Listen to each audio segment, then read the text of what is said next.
question that now. I mean, there are certain things to me that I definitely agree with, you know, everyone in there being the hero in their own mind, right? Everyone feeling like they have the moral high ground. I think there's just such a gap between what different sides are fighting for, like what their definition of freedom is, you know, what their, you know, what their definition of oppression looks like. You know, and one side is literally fighting for healthcare. They're fighting to save the planet. They're fighting to not get murdered by the government-sanctioned officials. And the other one's fighting for leave me alone. I don't want to wear a mask. Don't use my tax dollars to fund anything. Like, there's just such a gap in what the conversation is about. And it tends to be filled with, you know, a whole bunch of virtue signaling one way or the other. I feel like virtue signaling is actually a good thing.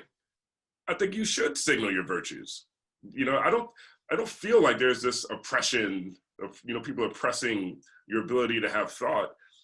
Whenever I go to Facebook, the people who are the ones complaining about Facebook the most are the ones that are getting the most traction. Whenever I hear about the mainstream media, well, the biggest one is the one who's complaining about the mainstream media. Like, they have way more media outlets that actually adhere to their, what I am now arguing is extremist fringe perspectives than anybody who's rocking with Bernie Sanders. You know, like, I'm sorry. Like, I think in the future, like, I love AOC, right? If we don't think this next election cycle is gonna have all these young super troll on Caitlyn, what's her face, and Change My Mind guy, and Crowder, Ben Shapiro, whatever. We don't think that those guys are not going to be running for office. We're going to have a ton of young, very internet savvy troll, got they troll reps up to $1 trillion, running for public office and dictating policy. And the things that they're most upset about are things that, to me, they actually have, they have the monopoly on. Like, that to me is a big difference. And all those people, or all those states, all the red states, they take more money from the federal government than the blue states because they don't have as many people and they don't make as much money, right? So they receive more of our tax dollars than they even like to talk about there. So it's, to me, it's a big difference. I don't think that, so I look at people who support certain things and I look at where their value is as a representation of their values. And if you're telling me that you need the right, it is your right, your constitutional given right for you to have the freedom to potentially kill me because you don't want to take this virus or these scientists seriously. And then on the other side say, okay, but we need to have Second Amendment rights. Oh, but by the way, we can't be having abortions. There's too much cognitive dissonance for me to take this as more than just a troll game. But that's just my thought.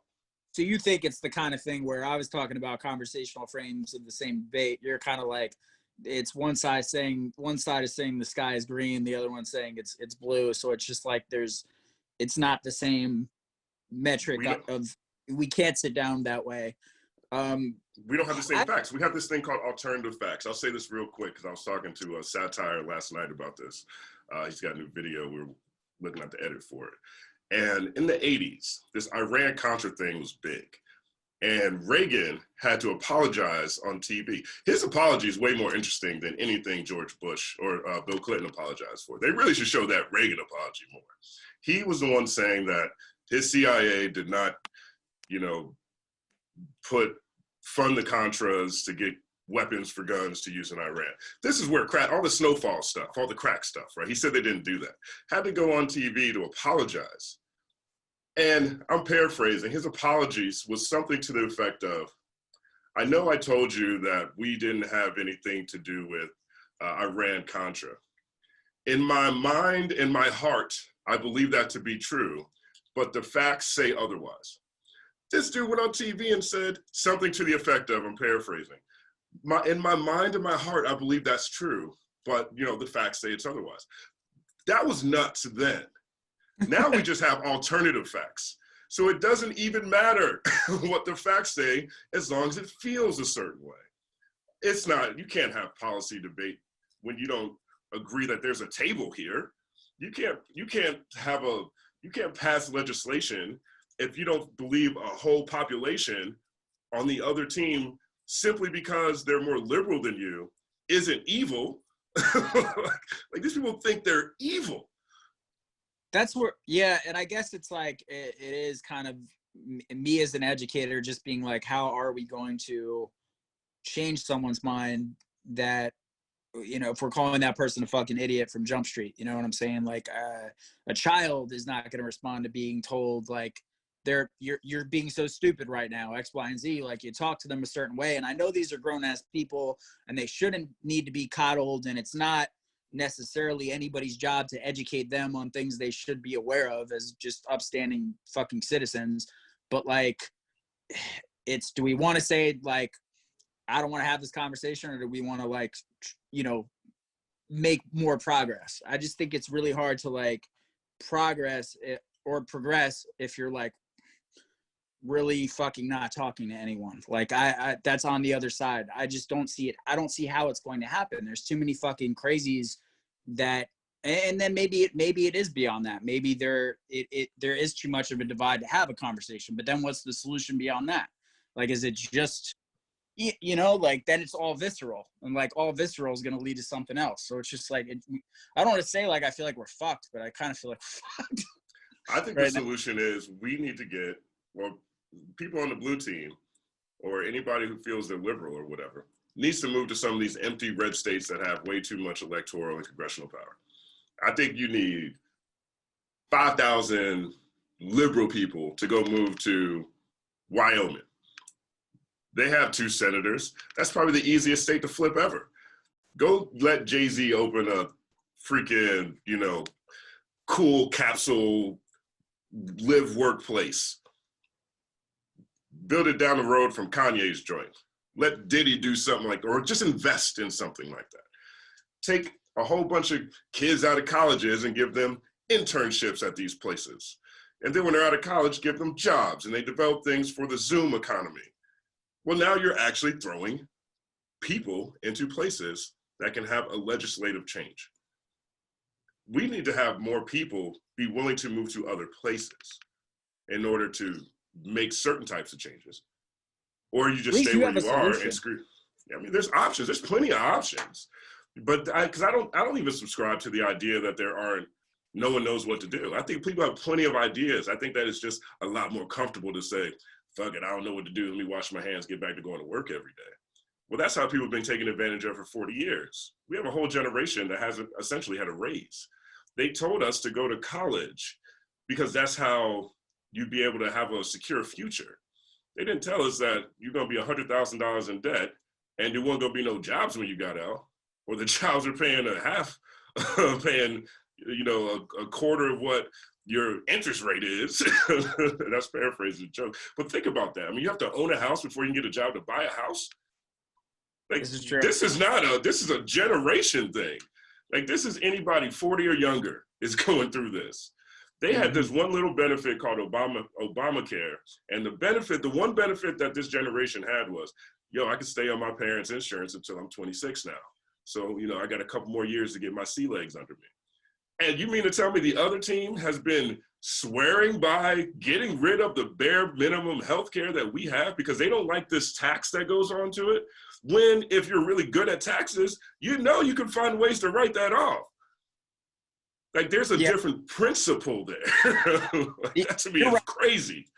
You're right. The idea of losing, and I actually just I had an interview about this recently where they were asking me about, you know, Obamacare and the fact that I rely on that for my own healthcare. Like, I don't know. I did say like that just gives me so much peace of mind in my day to day to be able to do this. Like, if shit does hit the fan, I know I'm good. I'm taken care of. And it is like it does bother me that people would want to strip others of that during a pandemic.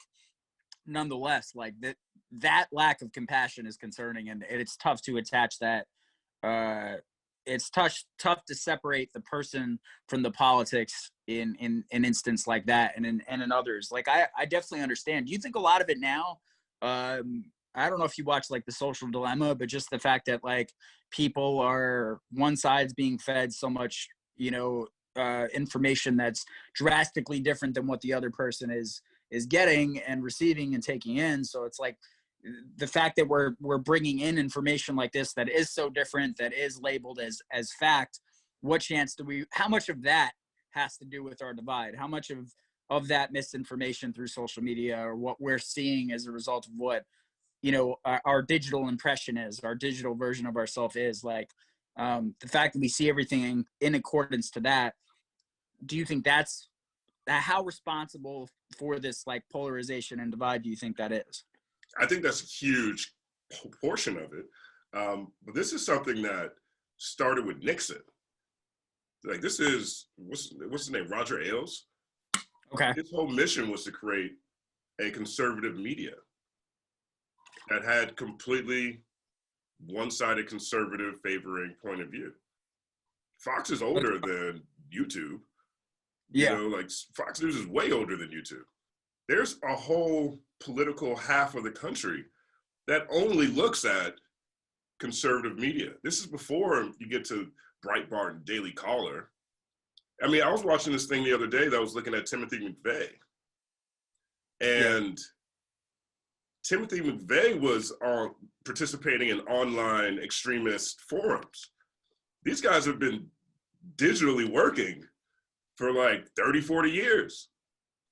I don't think that this thing is a new thing, one, but two, yes. And I think there needs to be a very real conversation about the difference between misinformation and disinformation.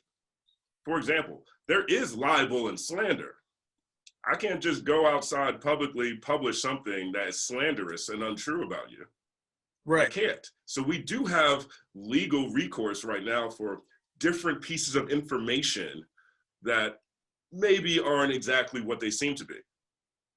But when misinformation is when you get something wrong. Disinformation is when you intentionally put out false stuff. You don't have to necessarily say it's you. And then you can throw all kinds of dark money into it just so that you scare a population to getting together and saying, you know what, yeah, we probably should leave the European Union. We don't actually need the European Union because I saw it on Facebook. That's disinformation. That is dangerous, and I'd argue that is felonious to some degree to this level. I mean, these type of campaigns are the type of disinformation campaigns that nation states use on their enemies. Like there was this thing where one of the big stories in like the 80s or 90s, right, was, did the US government give Black people AIDS or create AIDS in Africa? Right, there was a whole thing. And like, I remember growing up in the 90s and hearing older cousins, brothers, family members debate this or talk about this. I remember hearing rap songs where they talk about how the government created AIDS and shit. Well, that started as a disinformation campaign by Russia in an article they planted in some weird newspaper in India.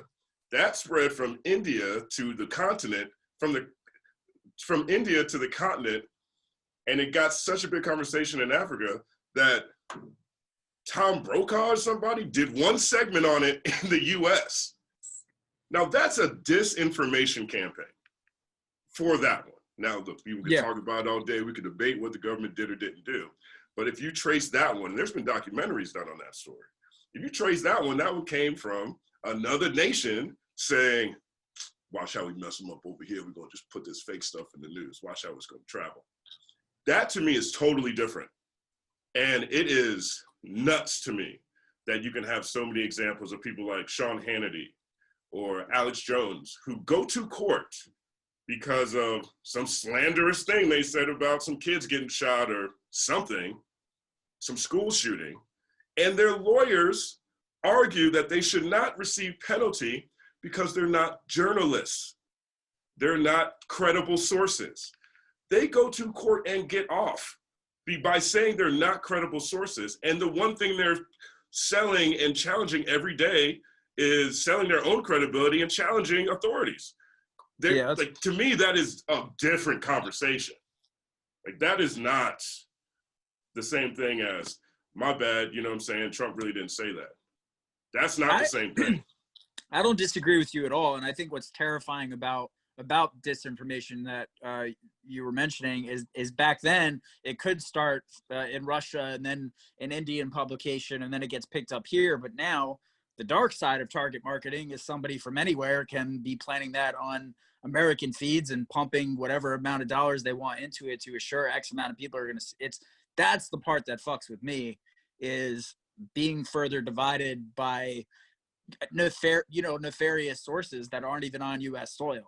Like, that's a scary thing, and I don't know how we really get around that or start to control it. And then obviously you have your censorship conversations, but it's like, that's not censorship, because you're silencing something fucking evil intended to spread hurt here. So it's like, I guess really like clearly defining these lines better. And we just weren't ready. The reality is we were not ready for what social media became.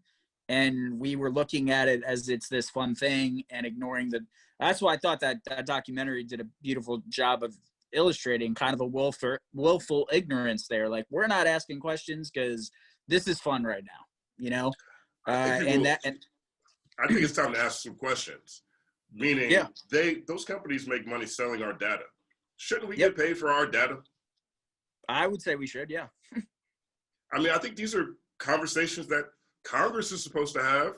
The Senate floor should be debating stuff like this. When Ma Bell back in the day got too big, they broke it up. When there wasn't competition, they broke it up. You mean to tell me Facebook, if you don't sell to Facebook, it's okay for them to steal your IP and just copy what it is you do? No.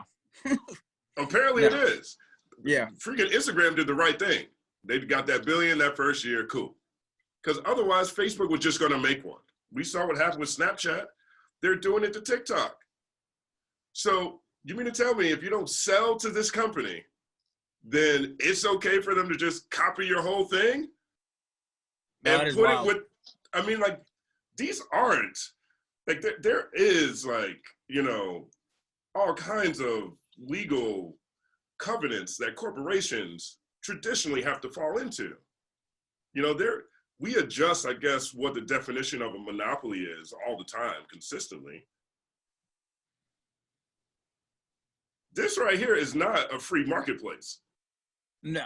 This is a hostage situation. You mean to tell me as soon as I have a new product I sell on Amazon, Amazon could make that product and sell it cheaper than me on the platform, on the marketplace I have to go to sell? And while I'm there, they're taking my data and they're selling it on this other side? And then the company that I used to build my website is using AWS services? And now I might have to pay, and now they might own the moon? In the history of the whole world, everything with a heartbeat, walking around, looking at the sky, every bird, every owl, every wolf, every person looking up at this thing on the moon, and that might be owned by the guy who's competing with me in the store I have to put my stuff in, and he's also taking my data and sell it. No, it's terrifying. It's terrifying, and it's our people in our age range like have are wrapping our heads around it, but a lot of these decision makers couldn't have less of an idea of how this stuff fucking works. So it's kind of hard to enact that change when the people in those positions don't have a clue of how it works. You know, I'm not going to pretend I'm not terrified. I stay optimistic as I can, lose myself in my outlet, but stay close to the fam, keep things simple. But beyond that, I mean, I don't, because I just don't fucking know, man. I remember growing up and reading things and seeing stories of what was going on in other nations and being like, shit, I feel bad for them. That must be terrifying. And now, like, that's us. Right. Like, right. That's us now. So, at least fortunately, and I, hedge on how fortunate this is, but I think the fact that we live so far away from each other is helpful. Like, America has a lot more space than some of the things that you see happening in other countries. You know what I mean? Like when there's a problem in France, you know, France is much more condensed, much smaller, much less landmass than, you know, the United States. And so you have to go out your way to go fight your enemy. And so maybe that's a good thing about the situation, because imagine if, like, you know, the ops were your neighbors. Imagine if the same proximity between, you know, crazy extreme red team and crazy extreme blue team was the same as proximity between Bloods and Crips. You know what I'm saying? Imagine if this is one neighborhood. That's actually a fire fucking way to put it, bro. I never thought about proximity in terms of this whole thing either, like actually being a blessing in disguise. You're right. Because if everybody could converge with that much less land between them, we'd probably be in much worse shape than we're in right now. Yeah, that makes sense. It's interesting. Here's a question that, you know, at this point I've asked in just about every interview I've ever conducted. Sure. What still surprises you about hip hop? What still surprises me about, I do love this question. I'm going to take a second to, like, I guess, well, I don't want to individualize it too much. I want to be talking about it more as a genre, because I could tell, I mean, for me, like, it amazes, like, what it brings out of me will always amaze me. Like, I guess I always tell people, like, I'm most articulate, not writing, like I went to school, undergrad and graduate school to teach English and all that shit, but I'm most articulate within the 16 bar format, and will say things that I'm like, how the fuck did I even, like, this isn't something I would normally say or come up with, or that I even knew that much about. And it comes out just like, if sometimes you feel like a conduit for something else as a writer. But I would say, like, if I were going to I'll regionalize it a little bit. My producer and partner in the label venture, like, he has an event called Be More Beat Club. And it's an open mic of sorts, and different producers get, you know, jump on there and rock. And it's a big networking melting pot thing. And, like, when I first started going down there, the first time I went, being a native New Yorker, I just let everybody rock. Like, I watched everybody try to figure out who the sharks were, like, who I had to look out for if I was at, like, some Art of War shit. But then, like, it became more and more apparent within this space, you have everybody in every different subgenre rocking over. Someone who's on some more trappy shit might be up there freestyling over, like, the boom bap. And, like, the fact that everybody's under one roof and really, like, the positive vibes and its ability to bring people together. I would say hip hop's ability to bring people together still consistently surprises me more than anything else. As much as it could be, like, I analogize it to, like, wrestling sometimes, where, like, some of the promotion and some of the characters and this, that, and the third, but, like, at the end of the day, like, to bring together so many different people from so many different walks of life internationally under one roof, standing for a lot of the same shit at the end of the day, and that being the unifying factor, never ceases to amaze me. I would say that, that would be it for me. It's dope, man. That's all I have, man. Is there anything else you want to share? You want to let people know where they can find you? I keep the branding really simple. I'm not, you know, champagne poppy. I don't have clout like that. So it is just MC Bravado everywhere. MCBravado.com, @MC Bravado, Facebook.com/MC Bravado. I don't have a TikTok yet. Everybody's been on me about that. If I get it, I want to find a way to, like, utilize it uniquely, like, make it its own, stand apart from my other platforms. So I've been thinking on that, and I'll probably end up getting one. But The Living Game is out now, wherever you stream and download, courtesy of Soul Spasm. And yeah, just stay tuned. And I'm here for anybody who wants to have a conversation. Anybody listening, I'm an open book.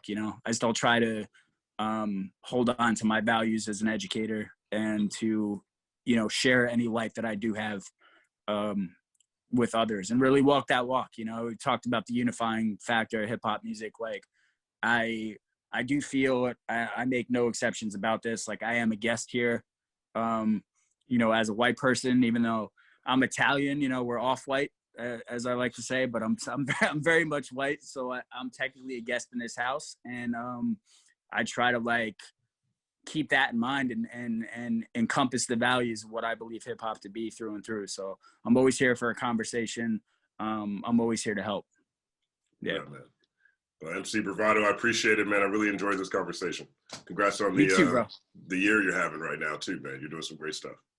Oh, thank you, man. That coming from you fucking means something, bro. I've been watching these interviews forever, so this is like super dope moment. Word up. I appreciate you, man. Talk to you soon. Thank you, brother. Be good. All right, peace.